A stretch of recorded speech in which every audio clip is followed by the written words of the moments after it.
choose compromise or war. That was exactly the message of an Iranian general the other day, directly sent to the President of the United States. The Iranian military issued an ultimatum against America. They threatened to attack Israel, promised to strike every United States base in the Middle East, and their message to Washington was clear: leave the entire region. The response from the United States Navy came in 4 words from their highest-ranking official: we overmatched them significantly. Our capabilities are far greater than theirs. In the next few hours, America and Iran will meet at the table for what could be the last chance for diplomacy. If these talks fail, this could be the start of a war that could change the balance of power in the Middle East. Today, here is what's really happening and why Iran might be making a huge mistake. But before we start that, if you're new to our channel, please don't forget to subscribe so you'll always be updated with videos like this. On February 5, 2026, IRGC General Jose Degui faced the media and delivered a message that just a few months ago, many would not have imagined. According to him, when America threatens to attack us, they should know that our first target will be the Zionist entity. Our missiles can reach it, and this is their weakest point in the region. But it didn't really end there because the ultimatum had arrived. If America wants to go to war with us, they must leave all their bases in the region and withdraw completely. That is our goal. Our main target is America's policy. This is not the first time Iran has made threats. For decades, they have repeatedly chanted death to America, but have carefully avoided direct confrontation with American forces. But now something has really changed. The situation inside Iran is getting worse. And since December, the country has been shaken by widespread protests. There are reports that more than 30,000 people have been killed in the violent government crackdown. The economy has collapsed, the Iranian rial has almost lost its value, and there is something even more frightening. Based on satellite imagery itself, Iran is covering the entrances of their nuclear facilities with soil. These are also the entrances that were exposed last year during Operation Midnight Hammer, the Beidou Spirit airstrikes that hit and weakened their nuclear program. They're not doing this for nothing. They're preparing for what's next. 12 hours after General Degui's threats, the highest-ranking official of the United States Navy addressed hundreds of soldiers at the naval support activity in Naples, Italy. Admiral Daryl Cowdell, Chief of Naval Operations, was asked about Iran's threats, and his answer was direct. We do not underestimate Iran's statements, but when it comes to capability and capacity, it is clear that the strength of the United States forces is far greater. He referred to Operation Midnight Hammer, the airstrikes last year, which clearly showed what America is truly capable of. According to him, the United States bombing of Iran's nuclear facilities at that time is proof of the capability of the American military to conduct operations at that level and on such a wide scale. And then the most important line came. We clearly have the capability to provide the United States president with military options when necessary. Iran knows this, and the very fact that we have this capability is a strong deterrent. In short, it's not just words. There is capacity, there are plans, and there is the ability to carry them out at any time. Now let's talk about what overmatch really means. What does a country that is stronger than its enemy look like? Currently, the United States ship Abraham Lincoln Carrier Strike Group is positioned in the Arabian Sea, within striking distance from Iran. This is not just an ordinary ship.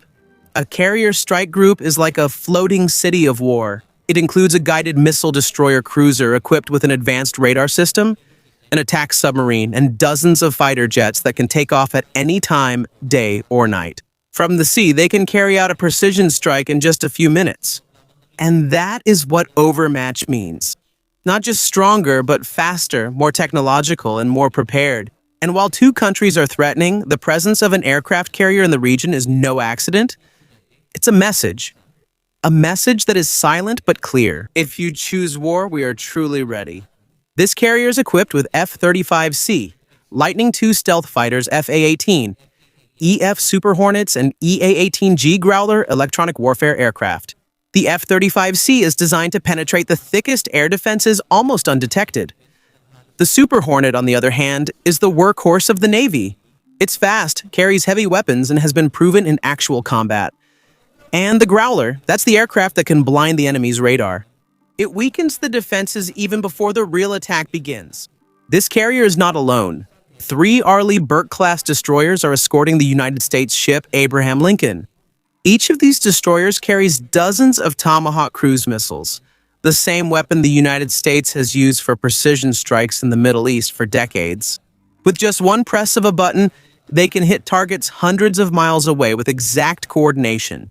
But that's just the beginning. In total, there are currently 10 United States Navy ships within the Central Command region. Alongside the Abraham Lincoln and its 3 escorts, there are also 2 destroyers in the Persian Gulf, 1 in the Red Sea, and 2 in the Eastern Mediterranean. And the buildup doesn't end there. In the past 2 weeks, more than 100 United States Air Force cargo aircraft have arrived in the Middle East one after another. They're not just carrying simple supplies. They're bringing Patriot air defense batteries, terminal high-altitude area defense missile defense systems, ammunition, and everything needed to support a large-scale military operation. This isn't just a simple show of force, this is actual preparation. While diplomats are talking at the table, the military is quietly preparing for the worst possible scenario. And at this point, one thing is really clear. If diplomacy fails, the next step will not be limited. The Ramstein Air Base in Germany is now operating 24 hours a day. That is a clear signal of a major logistics surge. When Ramstein doesn't sleep, it means America is making serious moves. The F-15E Strike Eagle, a long-range strike aircraft capable of hitting distant targets with precision, has also been deployed to the airfield. Also included is the A-10 Thunderbolt II, which many call the tank killer, designed to support ground forces in actual combat. There are also EA-18G Growlers for electronic warfare, and E-11, airborne communication nodes, flying communication hubs that ensure command and control won't be disrupted even in the middle of war. In total, around 40,000 American service crew members are currently positioned throughout the Middle East, including in Qatar, Kuwait, Jordan, and other strategic locations. So when General Daghi said that Iran has easy access to American bases, he wasn't wrong when it comes to location. The whole world knows where the United States bases are, and that's not a secret. But the real question is, it's not just about whether they know where these are. The question is, do they have the capability to attack without being crushed in return? And that's where their threats become weak. To understand why Iran's statements carry little weight, we need to look back at what happened just 8 months ago, an event that reminded the entire region what American Overwatch really means. Not just in words, but in actual action. June 2025.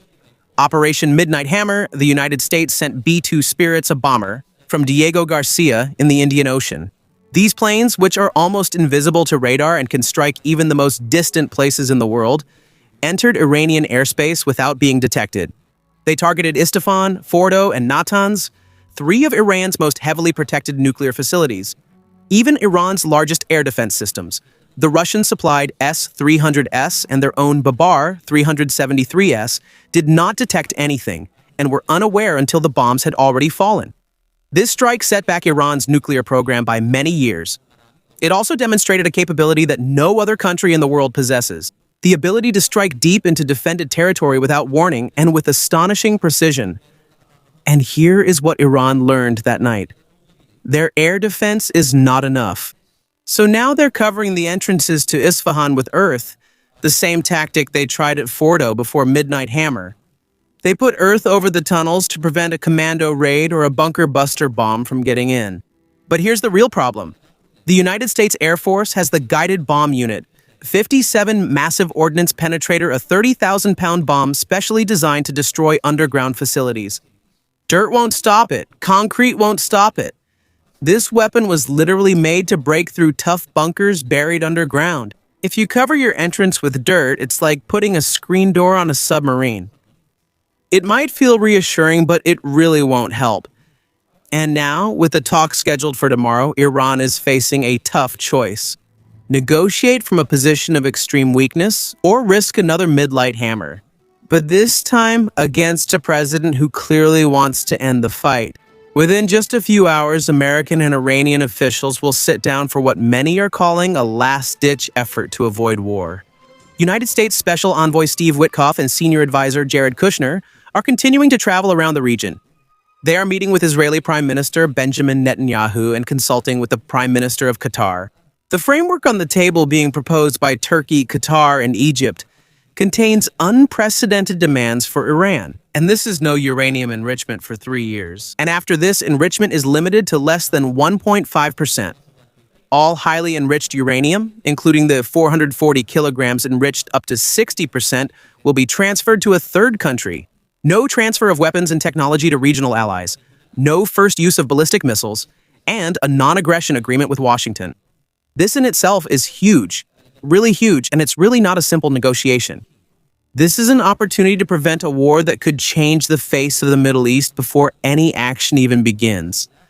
These things are really significant. They have never agreed to such strict terms, not even during the 2015 nuclear deal. But Secretary of State Marco Rubio made it clear, it's not just about nuclear issues. For the talks to really bear fruit, some important things must truly be included. The scope of their ballistic missiles, the sponsorship of terrorist organizations in the region, and the nuclear program. And you should also add how they treat their own citizens. And that means America wants everything.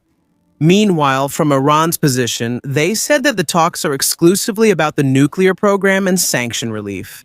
They will not accept negotiations about missiles or regional proxies. And this is the gap that needs to be bridged in the next 48 hours. And based on what we are seeing, the chances are really slim. Israel is no longer waiting to find out what will happen next. Recently, Israeli Air Force Commander General Toler Bar visited an Iron Dome battery to send a clear message. We are now on a thin line between preparedness and attack. A dramatic weekend awaits the region. Israel also confirmed that they have openly advised the United States from Jerusalem not to take unilateral military action against Iran while negotiations are ongoing. But let us remember what happened last June. Israel attacked Iran even while Washington was in talks with Iran, and this started the 12-day war. No one knows for sure if Israel will stay on the sidelines this time. Now let's do the math on Iran's ultimatum.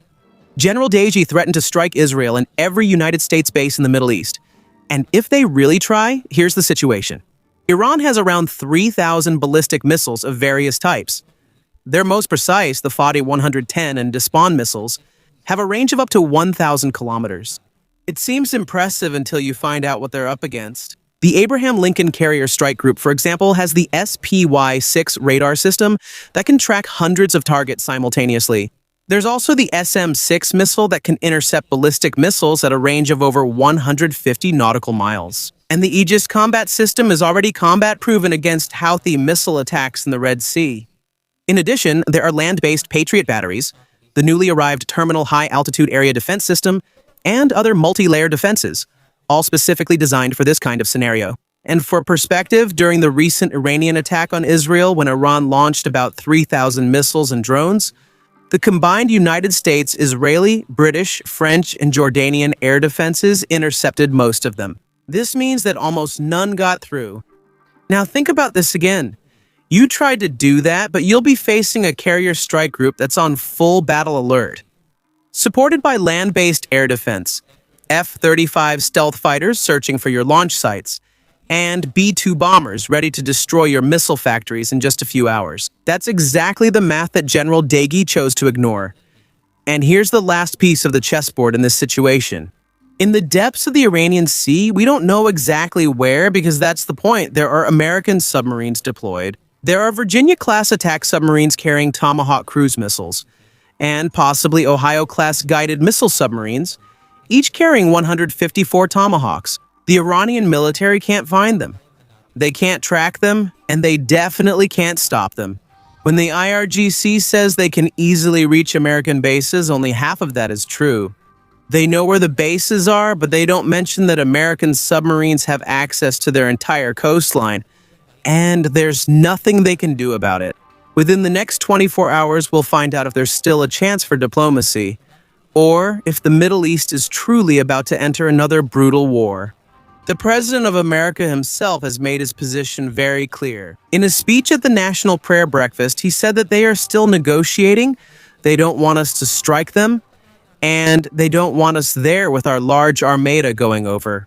White House Press Secretary Caroline Leavitt added that while negotiations are ongoing, it's good to remind the Iranian regime that the president has many options as commander-in-chief of the most powerful military in world history. Iran chose to respond with threats, ultimatums, and promises to drive America out of the region, forgetting who they are dealing with. This is the same military that carried out Operation Midnight Hammer in just 24 hours. This is the same Navy that has maintained freedom of navigation in the Persian Gulf for over 40 years. This is the same force that was able to capture a dictator in Venezuela without losing a single American life. When Admiral Caudill said that America significantly overmatches Iran, he wasn't really mistaken. That's not an error, that's a fact, known by every intelligence agency in the world. Iran told America to choose between compromise or war. If they continue with their threats, they might realize that America has already made its choice. Now, in the next 2 days, every move, every decision, and every word has the potential to open a new chapter in the region. Iran is experiencing intense pressure within their country. The economy continues to decline. Protests are growing stronger. And every threat they make is being scrutinized by the whole world. On the other hand, America has carrier strike groups ready in the Arabian Sea, stealth fighters in the air, and submarines in the depths of the sea, all prepared to strike within minutes if necessary. Israel, Saudi Arabia, and other Gulf states are not just watching. They are also prepared for the possible ripple effect of any action. Every missile, every tactic, and every diplomatic decision has a huge implication, not just for Iran or the United States, but for the security and stability of the entire region. And if negotiations fail, we might see another rapid and violent escalation. A conflict that will have effects on the entire Middle East, the global oil market, and international security. But if diplomacy succeeds, it could be a historic victory, showing the strength, discipline, and capability of the United States and its allies to maintain peace amid intense geopolitical tensions. The next 48 hours are not just about Iran or the United States. This is a test for the entire region, and every eye in the world is focused on the negotiating table.